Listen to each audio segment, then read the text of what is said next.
What's up you guys, Sasha here. I just wanted to make a really quick video to go and give you an update about something that the UK Treasury has just announced. They've just announced a new, different to what they previously told everyone was going to be happening, a different new extension to the UK furlough scheme that is coming in starting at the beginning of November. Now you probably are aware, just to set the tone, you probably are aware that the current existing furlough scheme that has been operating for the whole of the summer and the early part of the autumn is coming to an end at the end of October. So all the employees that are currently on that furlough scheme are already at risk of losing their jobs, of massive uncertainty around whether they're going to be able to continue working in their companies. The companies are currently holding consultations, and a lot of people are potentially at risk of not having a job at the end of the month or at some point in the near future afterwards. But too late perhaps for some people, hopefully not too late for many people.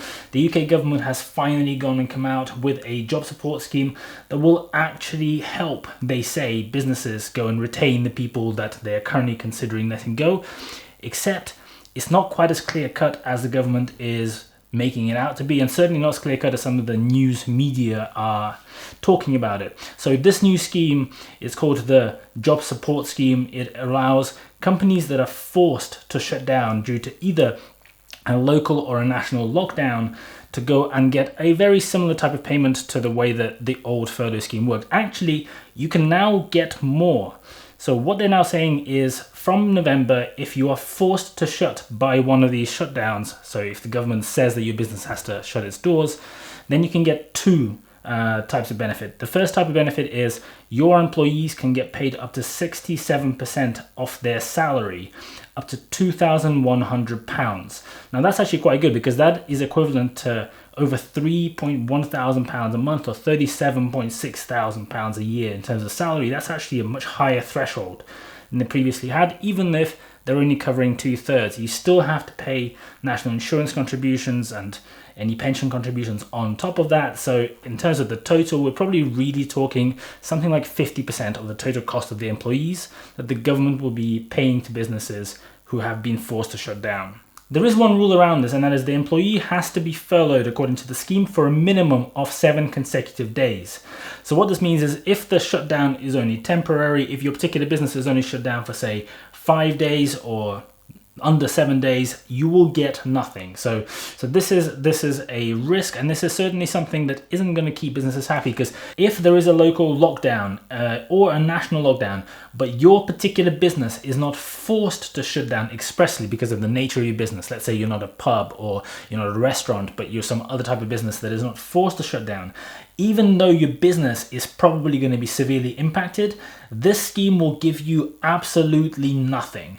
So unlike the furlough scheme, which actually supported all businesses that were affected, even if you weren't technically forced to shut down, but you actually suffered losses as a result, you could still get that support. This new scheme offers no support whatsoever to businesses that are suffering if they're not expressly forced to close down their shop, their business, their store, by the government, whether that's the local government, whether that's one of the devolved governments as part of the UK, or whether that's the national government locking down the whole country. The second thing they announced is that part of the same program will also provide grants to businesses in order to help them survive. And those grants are going to be based on the rateable value of the premises in which the businesses are based. And again, these will only be paid if your business is expressly told to shut down. So in the previous lockdowns, most businesses that weren't in the hospitality sector or some other sectors that were expressly shut down weren't eligible for these grants. And the same is going to apply here. So unless your business is told that you cannot actually open under any circumstances, you will not have access to these grants. But if you are a restaurant or even a takeaway shop or anything else like that, if you're a high street shop that was forced to shut its doors, you will be able to get £1,300 per month as a grant if your rateable value is under 15,000. If your rateable value is under 51,000 but greater than 15,000, you'll be able to get £2,000 a month. And you'll only be able to get up to £3,000 a month if your rateable value is over £51,000. So we're talking reasonably large offices, even by London standards. You see all the news stories coming out at the moment that are saying that you'll get grants of up to £3,000, but the truth is most small businesses, most regular small shops on the street, if they're forced to shut down, they'll only get 1.3 thousand, or in the best case scenario, £2,000 per month support. that's probably not even going to cut it in terms of paying the rent, especially for businesses in central London, if you're talking all the other bills. So that is going to be a very, very hard pill to swallow if those businesses have to rely on that to make it through the winter. Now, Rishi Sunak has said that this scheme is intended to try to help businesses for what he is describing as a difficult winter ahead.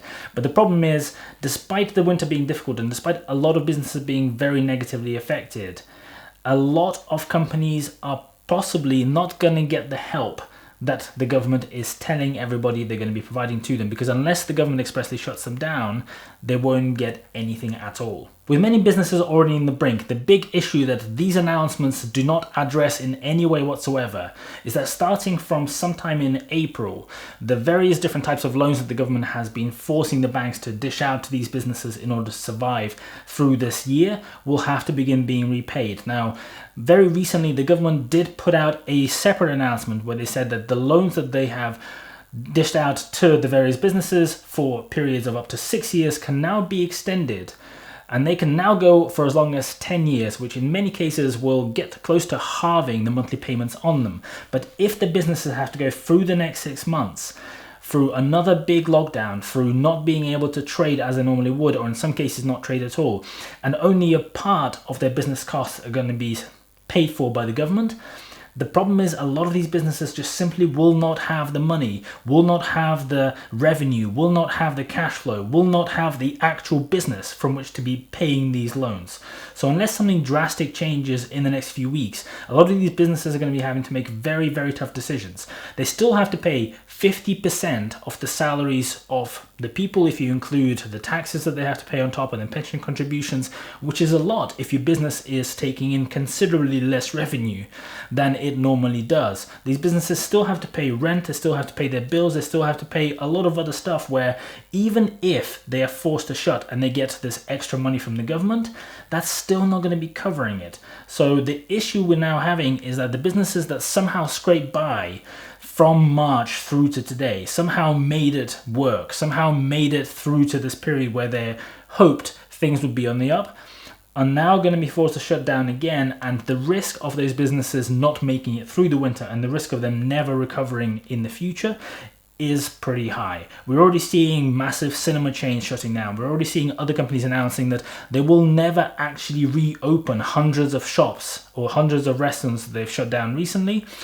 I'm afraid that these types of announcements, which haven't been thought out in a more broad spectrum, are likely to cause a lot more of the same happening and a lot more well-established, very popular, very well-known companies going under in the next few months. That's it from me. If you're interested in seeing more videos about this type of stuff, about personal finance, about money that is all UK focused, make sure you go and subscribe to this channel. Make sure you go and hit the bell so you get notifications every single time one of my videos comes out.